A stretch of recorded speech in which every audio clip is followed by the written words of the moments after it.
प्रभु जी, साथियों, मैं बहुजन भारत पार्टी का जिला अध्यक्ष परमेश्वर वाघमारे, हमारे पार्टी के साथी मधुकर जी कुनवते और हमारे चैनल के साथी डीके सिरसागर,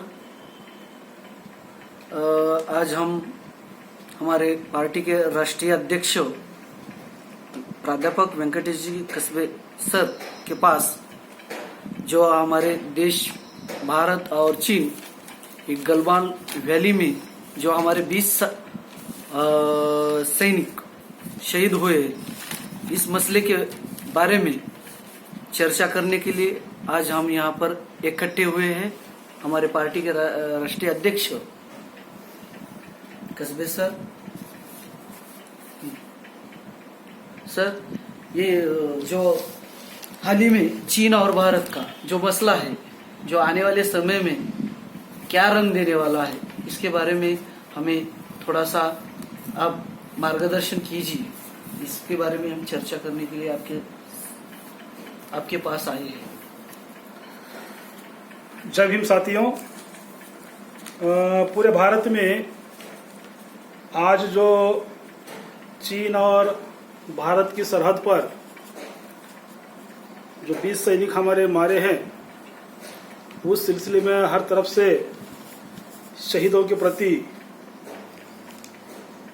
श्रद्धा सुमन अर्पित किए जा रहे हैं और जगह जगह पर खास तौर पर बहुजन समाज में इस बारे में कई सवाल खड़े किए जा रहे हैं और उस सवालों के पीछे जो राहुल गांधी जी कांग्रेस के नेता, उन्होंने जो कुछ माहौल तैयार किया है, उसका आधार है कि असल में गलवान वैली में, गलवान नदी के किनारे में हमारे सैनिक कैसे मरे, क्या हुआ।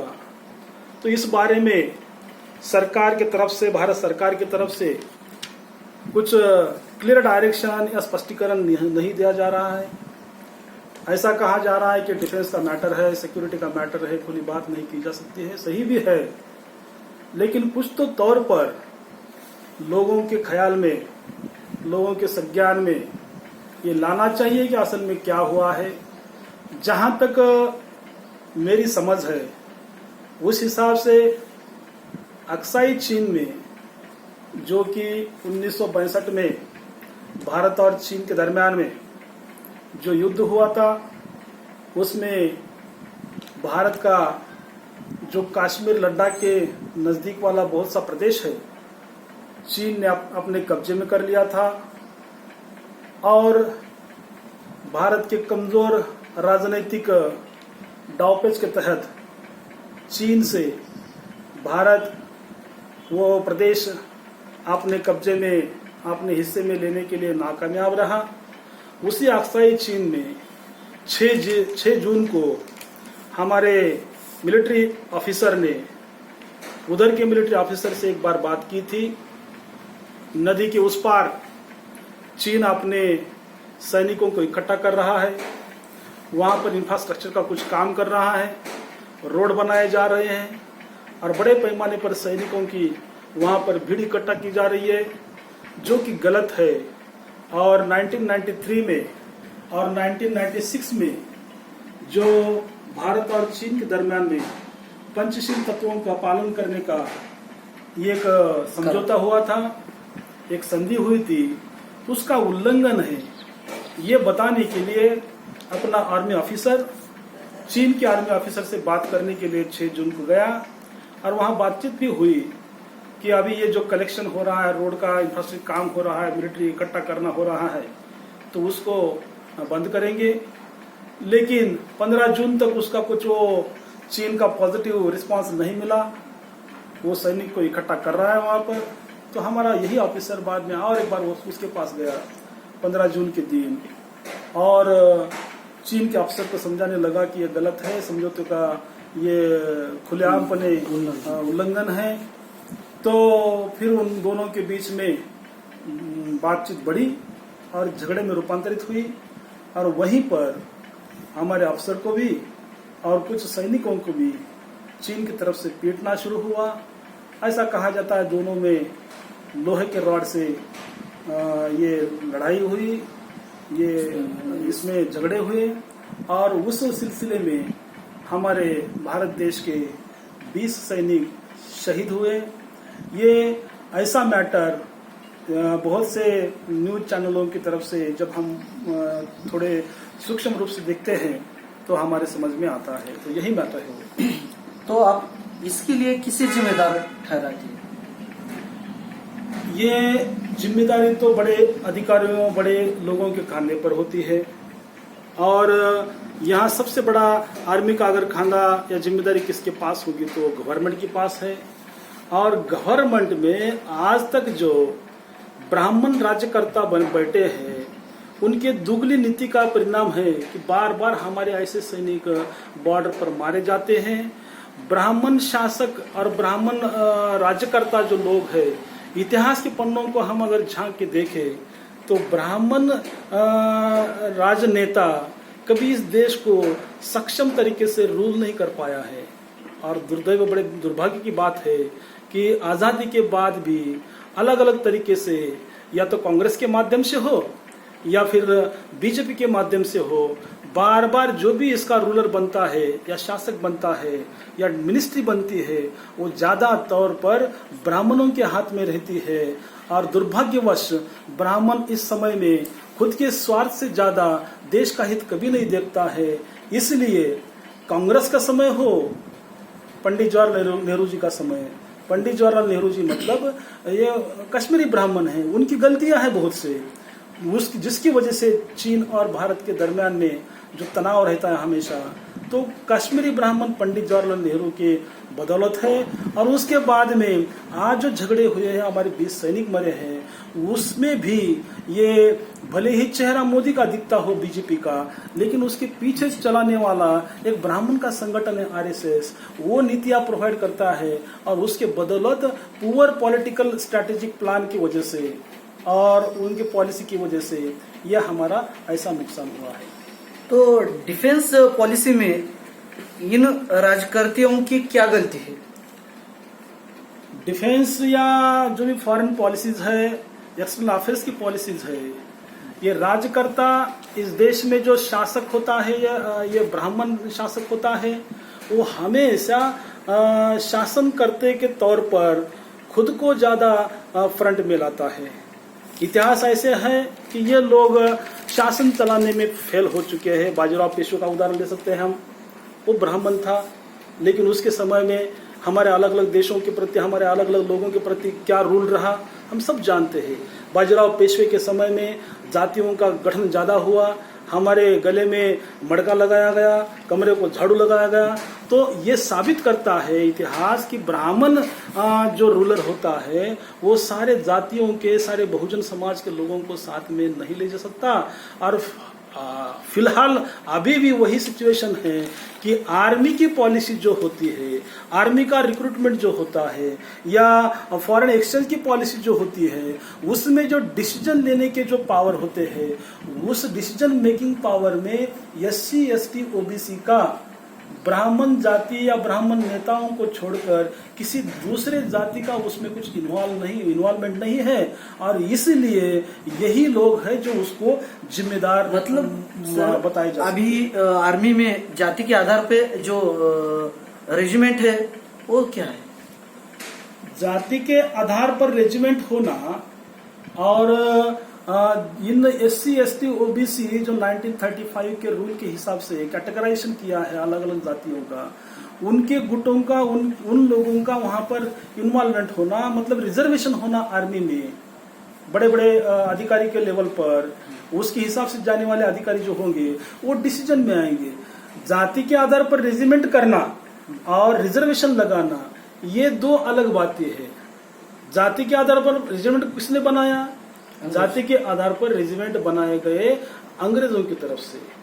जब 1857 के समय में या उसके पहले ईस्ट इंडिया कंपनी के माध्यम से जब अंग्रेज यहाँ पर आए तो अंग्रेजों को यहाँ पर इंग्लैंड से आर्मी लाना पॉसिबल नहीं था।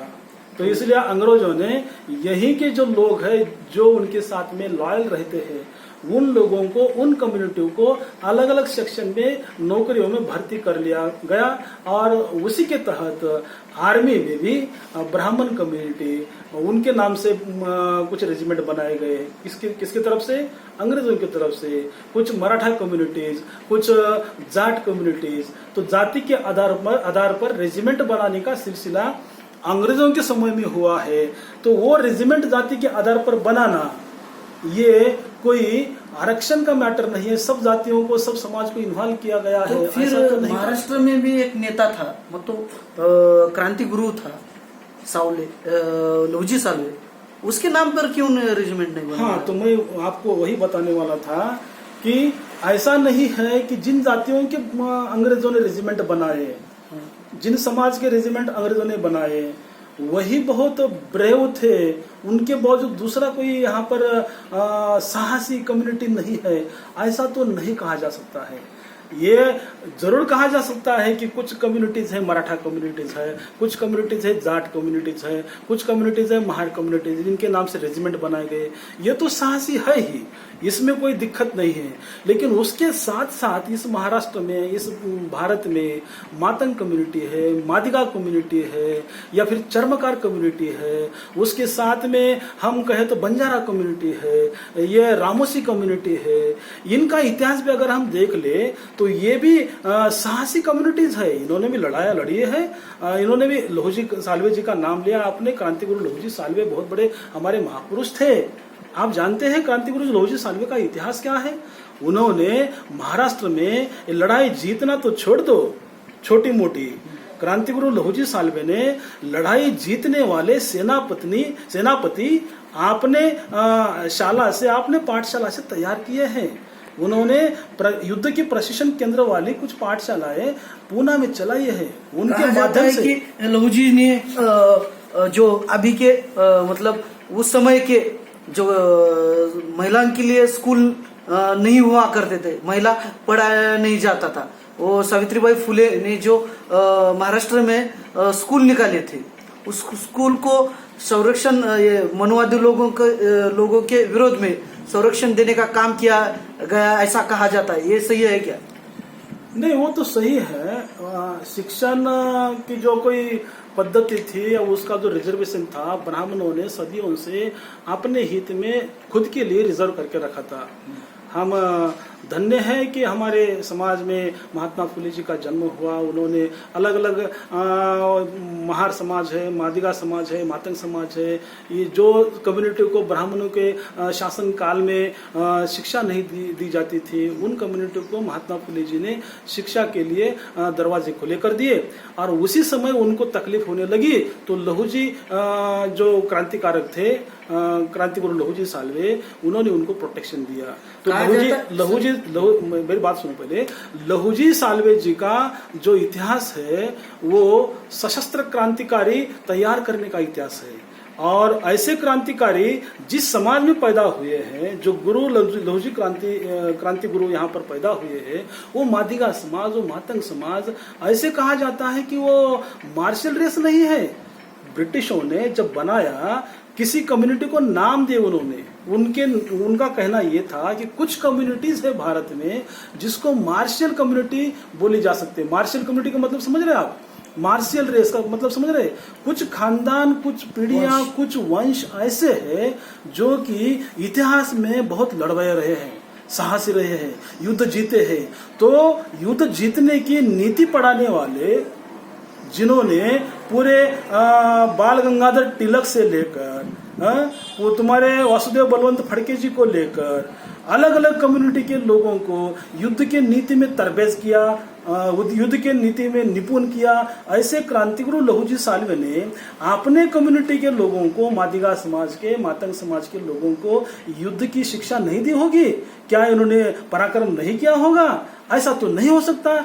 फिर भी अंग्रेजों के समय से लेकर क्रांतिगुरु लहूजी साल्वे और उनके कम्युनिटी को इस आर्मी के सेक्शन में या आर्मी के रिक्रूटमेंट में डिबार कर दिया गया। उनके नाम से, जैसे कि मादिगा के नाम से या मातंग के नाम से कोई भी रेजिमेंट आज के आर्मी में भी नहीं है और तब के आर्मी में भी नहीं थी। तो ये जो है पॉलिसी ब्रिटिशों के समय की जो होंगी वो होने दो, लेकिन आफ्टर ब्रिटिश इरा, उनके बाद में भी भारत में जिन शासकों ने अपने हाथ में इंडिपेंडेंस के बाद में, आजादी के बाद में पूरी बागडोर अपने हाथ में लिया आजादी के बाद में, उन शासकों के नजर में तो ऐसे ब्रेव कम्युनिटीज आनी चाहिए जिन्होंने इतिहास में बहुत बड़े पैमाने पर लड़ाइयाँ की है। तो ऐसे छोड़कर उनको इस डिफेंस में कुछ पार्टिसिपेशन ना देके, उनको आर्मी में डिसीजन मेकिंग में ना लेते, कुछ चंद अपने कम्युनिटी के लोगों को हायर पोस्ट पर अपॉइंट करना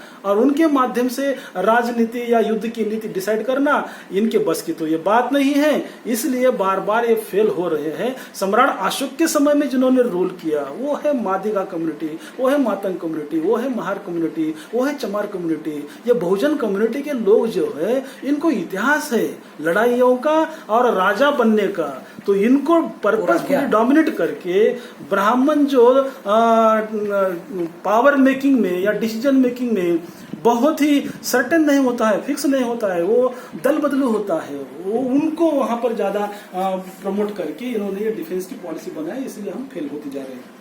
तो क्या आप आने वाले समय में अपनी पार्टी बहुजन भारत पार्टी की मांग रहेगी या डिफेंस में आरक्षण होना चाहिए? अच्छा, डिफेंस में आरक्षण होने की मांग की बात कर रहे हैं आप, तो वो तो मांग हम नहीं कहेंगे, क्योंकि बहुजन भारत पार्टी जिन महापुरुषों को मानती है वो महापुरुषों ने हमें कभी मांगने का नहीं सिखाया है। क्रांतिगुरु लहूजी साल्वे का एग्जाम्पल ले लो, आप बाबा साहब डॉक्टर भीमराव अंबेडकर का एग्जाम्पल ले लो, या रिसेंट में मान्यवर कांशीराम साहब का एग्जाम्पल ले लो। हम इन महापुरुषों को अपना महापुरुष मानते हैं। इन महापुरुषों ने हमें आज तक कभी भी किसी के सामने हाथ फैलाने की शिक्षा नहीं दी है। तो हम ऐसा तो नहीं कहेंगे कि आर्मी में, डिफेंस पॉलिसी में या फॉरेन पॉलिसी मेकिंग में हम SC ST OBC को आरक्षण दे दो, ऐसा तो हमारी मांग नहीं होगी। लेकिन हम इनको सचेत करना चाहते हैं आज के ब्राह्मण रूलरों को कि जो गलतियां पीछे हुई है वो छोड़ दो।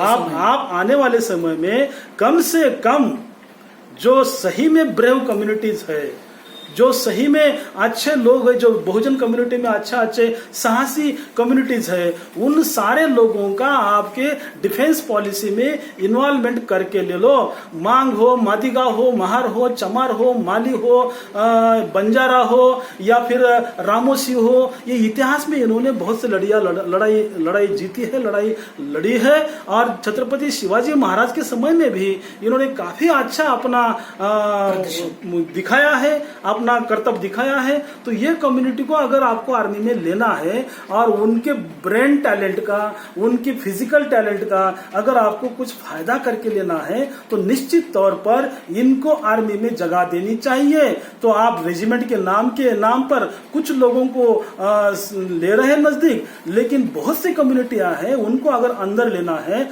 तो मैं ये कह सकता हूं कि आर्मी में रिजर्वेशन होना चाहिए। लेकिन हम उसकी मांग तो नहीं करेंगे, क्योंकि मांगने वालों में से हम नहीं हैं। हम ऐसा ही कहेंगे कि ये हमारा सुझाव, ये हमारा उनको सुझाव है बीजेपी के मोदी को कि जल्दी खुद को सुधरे और इन लोगों को बाइज्जत सम्मान के साथ में आरक्षण देके आपने आर्मी में पॉलिटिक्स डिसीजन में वो उनको इन्वॉल्व करके ले ले। अगर नहीं करेंगे वो तो बिन दिक्कत मैं कहता हूँ 1857 के समय में जैसा अंग्रेजों के खिलाफ में किस चंद ब्राह्मणों ने रिबेल किया था, रिवोल्ट किया था, उसी तरीके से ये मोदी के खिलाफ में भी SC ST OBC का बहुत बड़ा रिवोल्ट होगा। और उस समय में ये छोटे मोटे जो रूलर ब्राह्मण हैं वो कहीं के नहीं रहेंगे। तो ये चेतावनी है हमारी ब्राह्मण कम्युनिटी को या उनके रूलरों को कि वो सुधरे खुद को। किस आधार पर ये डिमांड कर रहे हैं सर? तो ये तो मैं बोला आपको कि आधार तो इतिहास का आधार है हमारे पास में। इतिहास में ये कम्युनिटी बहुत बड़े पैमाने पर अपना रुतबा जमा चुके हैं, पराक्रम दिखा चुके हैं। उसके साथ साथ मैं आपको ये भी बोलना चाहता हूं कि बाबा साहब डॉक्टर भीमराव अंबेडकर ने जब 1951 में शेड्यूल कास्ट फेडरेशन के माध्यम से आपने स्वतंत्र भारत में जब इलेक्शन लड़े, उसका कैंपेन किया, तो उस कैंपेनिंग के दरमियान में भी, इलेक्शन के प्रचार के दरमियान में भी उनके घोषणा पत्र में, बाबा साहब के शेड्यूल कास्ट फेडरेशन के घोषणा पत्र में ये खुली मांग थी कि अगर आपको डिफेंस की आर्मी को सशक्त बनाना है, कैपेबल बनाना है, स्ट्रेंथफुल बनाना है, तो SC ST OBC के लोगों को आर्मी में, डिफेंस में या फॉरेन पॉलिसी मेकिंग में रिजर्वेशन देना चाहिए। बाबा साहब की डिमांड थी, तो वो एक आधार है हमारे लिए, हमारे महापुरुष है।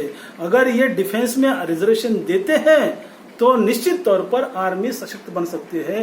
दूसरे तौर पर हम ये बोल सकते हैं कि यादव, जो अखिलेश यादव है आज के, उन्होंने यूपी के पूर्व मुख्यमंत्री है, तो उन्होंने भी उनके यादव कम्युनिटी की तरफ से भी बहुत सा केंद्र सरकार को ऐसे आक्रामक तरीके से डिमांड की है कि यादवों का भी एक रेजिमेंट होना चाहिए, क्योंकि यादवों का भी हमें कबूल है कि OBC समाज की भी बहुत से कम्युनिटी है यादव जैसे, जिन्होंने अच्छे खासे तौर पर अपने देश के प्रति अपनी आहुति दी है, बलिदान दिया है, उन्होंने पराक्रम जताया है। तो उनका भी मान सम्मान टिकाने के लिए अखिलेश यादव जी कहते हैं कि केंद्र को कि हमारे यादव कम्युनिटी को रिजर्वेशन मतलब रेजिमेंट बना दो। उनकी रिजर्वेशन की डिमांड नहीं, यादवों का रेजिमेंट बनाने की डिमांड है। तो ये पूरे कम्युनिटीज है, OBC समाज, SC समाज, ST समाज, तो इन पूरे कम्युनिटी में जितनी भी जातियां हैं, सही मायने तो ये भारत के मूल निवासी है और इन्होंने यहाँ पर लड़ाइयाँ जीती है, लड़ी है,